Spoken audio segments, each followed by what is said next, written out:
Good evening, everyone. My name is Khushpreet Kaur. I have got All India rank 352 in UPSC Civil Services Examination 2019. मेरी graduation मैंने 2012 में पास out किया था.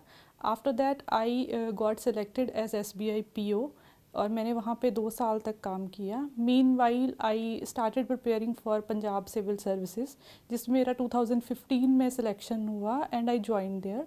Mean while मैंने 2 attempts prelims के UPSC के दिए थे, लेकिन I was not at all prepared and I could not clear prelims as expected. 2016 में मैंने अपना फर्स्ट अटैम्प्ट प्रीलिम्स का थोड़ा तैयारी करके दिया था. उसमें भी मेरा प्रीलिम नहीं क्लियर हो पाया था. इन 2017 आई गॉट मैरिड एंड मैंने अपना UPSC का ब्रेक ले लिया और मुझे लगा कि शायद अब मैं दोबारा UPSC नहीं दूंगी.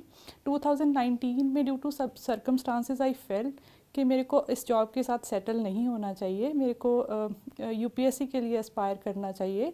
तो मैंने अपना नेक्स्ट अटेम्प्ट देने का सोचा. अप्रैल 2019 में मैंने अपना सीरियसली तैयारी शुरू किया, क्योंकि mean while I was also working for Lok Sabha elections में मेरा ड्यूटी था.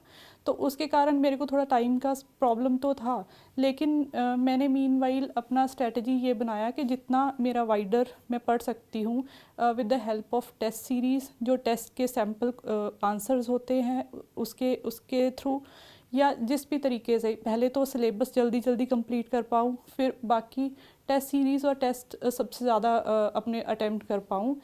तो इसका फ़ायदा मेरे को ये हुआ कि मैं जो क्वेश्चंस थे उनको एलिमिनेशन से अटेम्प्ट कर पाई और उनके आंसर्स भी काफ़ी हद तक मेरे करेक्ट गए. प्रीलिम्स के बाद जब मैंने मेंस का तैयारी शुरू किया तो उस टाइम पे I was totally fresh into this preparation.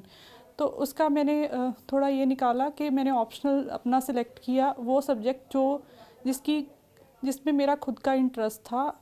I am Punjabi literature lover, तो मैंने पंजाबी लिटरेचर अपना ऑप्शनल सब्जेक्ट लिया, जिसका ज़्यादातर सिलेबस मैंने पहले ही थोड़ा पढ़ा हुआ था. इसका फ़ायदा मेरे को ये हुआ कि मेरे को वो टाइम था जो वो दूसरे सब्जेक्ट्स को मैं दे पाई.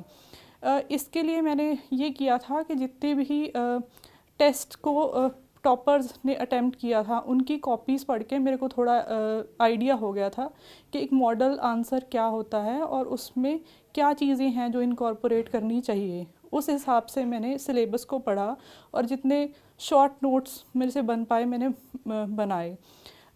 इसमें मेरे को I got leave for 1 month and some days. बाकी मेरा ऑफ़िस के साथ साथ ही तैयारी का रहा. इसमें ऑफ़िस के साथ मेरे ऑफ़िस डेज़ में 3-4 घंटे 5 घंटे निकलते थे. वीकेंड पे मैं अपना सारे का सारा बैकलॉग था जो उसको कंप्लीट करने की मैं ट्राई करती थी.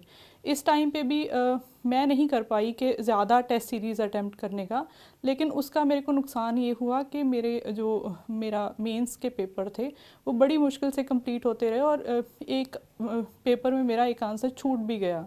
तो उसके लिए मैं ये सोचती हूँ कि आंसर राइटिंग की बहुत अच्छे से प्रैक्टिस होनी चाहिए, इसलिए कि आपकी राइटिंग स्पीड बन जाती है तो आपको वो सोचने का टाइम मिल जाता है और आप एक अच्छा वेल कैलकुलेटेड आंसर है जो वहाँ पे दे पाते हैं.